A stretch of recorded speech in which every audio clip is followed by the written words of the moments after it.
নমস্কার বন্ধুরা, আজ আমি বানাবো কুঁদরির তরকারি। আমি এখানে কুঁদরি নিয়ে নিয়েছি, এখানে নিয়ে নিয়েছি টমেটো, এখানে ধনে জিরে গুঁড়ো, এখানে নিয়েছি আদা বাটা। আমি কিন্তু নিরামিষ তরকারি করবো, সেই জন্য এখানে বড়ি আর কাঁচা লঙ্কা চিনে নিয়েছি, লঙ্কা গুঁড়ো, হলুদ গুঁড়ো, আর এখানে নিয়েছি আলু। এছাড়া সাদা তেলে রান্না করব, লবণ তো লাগছেই। স্টার্ট করি কুঁদরির তরকারি।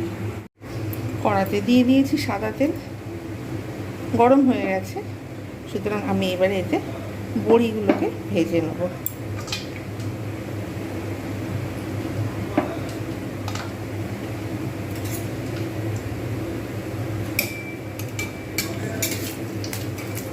যে একটু ব্রাউন ব্রাউন হয়ে আসলে আমি কিন্তু কটাকে নামিয়ে রেখে দেবো।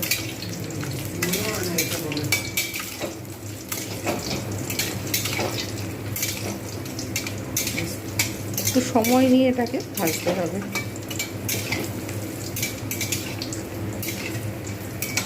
আমি যেহেতু নিরামিষ কুঁদরির তরকারি বানাবো, এখানে কিন্তু পেঁয়াজ রসুন ব্যবহার করব না। নিরামিষও কিন্তু অনেক সুন্দর হয়। এইবার এটাকে আমি তুলে রেখে দেবো। বড়ি ভাজা হয়ে গেছে, এবার এতে আমি কালো জিরে একটু ফোড়ন দেবো, আর সাথে দিয়ে দেবো একটু কাঁচা লঙ্কা, চেরা কাঁচা লঙ্কা।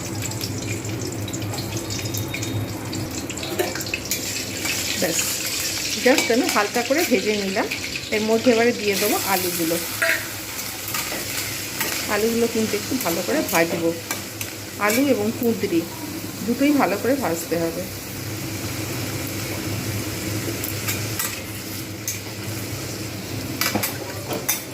এবার এর মধ্যে দিয়ে দেবো টুকরো টুকরো করে রাখা কুঁদরিগুলো।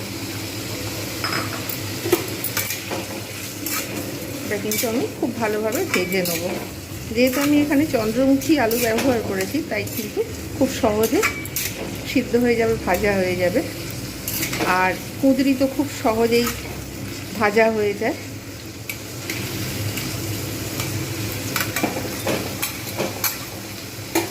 একটু ঢাকনা দিয়ে রেখে দেবো, আঁচটা মিডিয়াম করে, জাস্ট 1-1.5 মিনিট, যাতে ভাজাটা ভালো হয়, সেদ্ধ হয়ে যায়।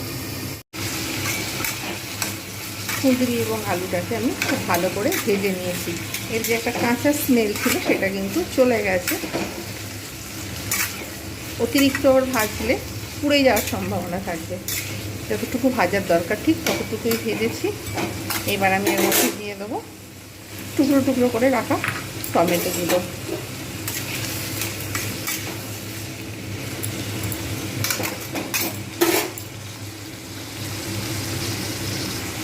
এবার এখানে দেবো আদা বাটা।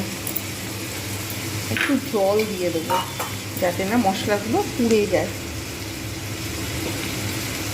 অল্প একটু জল দিয়ে দেবো।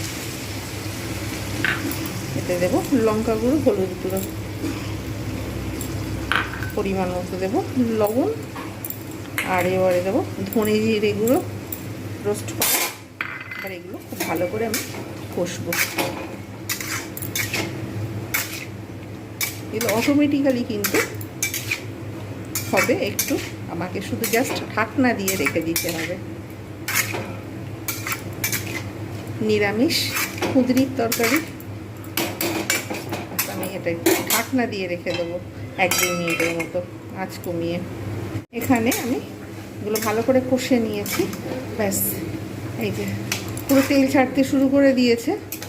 এবার আমি এর মধ্যে একটু দিয়ে দেবো জল। ভালো করে সিদ্ধ হয়ে গেলে আলু আর কুঁদরি একটু সিদ্ধ মতো হয়ে যাবে, তখন আমি এতে বড়ি দিয়ে দেবো।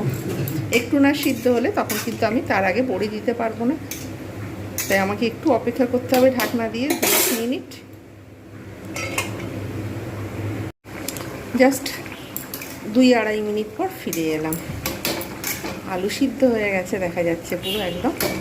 এবার আমি এর মধ্যে বড়িগুলো দিয়ে দেবো, ঝোলটা টেনে নেবে।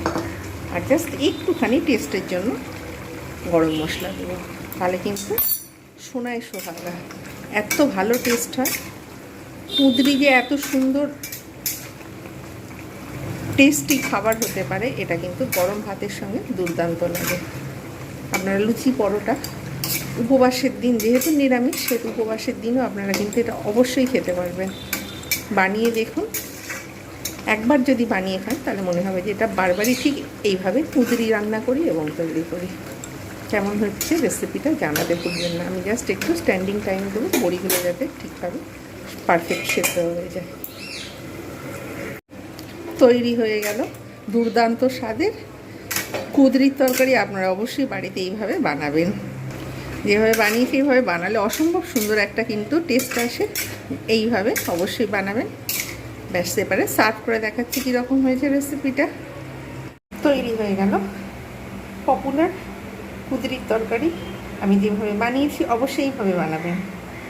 দুর্দান্ত লাগে গরম ভাতের সঙ্গে, রুটির সঙ্গে, পরোটার সঙ্গে। এবং যেদিন নিরামিষ, আমি যেহেতু নিরামিষ করে বানিয়েছি, তাই অবশ্যই এইভাবে ট্রাই করবেন। দেখবেন যে একবার বানালে আর বারবার বানাতে ইচ্ছা করছে, আর বারবার খেতে ইচ্ছা করছে। আপনাদের কথা দিলাম অবশ্যই এইরকমভাবে ট্রাই করবেন একবার। তারপরে দেখবেন যে যখনই কুঁদরি আনবেন ঠিক এইভাবেই আপনারা বানাতে চেষ্টা করবেন। যারা কমেন্ট করছেন, লাইক করছেন, তাদের অসংখ্য ধন্যবাদ। যারা যারা দেখছেন তাদের অসংখ্য ধন্যবাদ। যারা যারা সাবস্ক্রাইব এখনও করেননি, ভাবছেন সাবস্ক্রাইব করবেন, তারা আমার চ্যানেলটাকে সাবস্ক্রাইব করে ফেলুন। প্রত্যেকে ভালো থাকবেন, সুস্থ থাকবেন। আজকের জন্য এতটুকু। Bye bye and take care.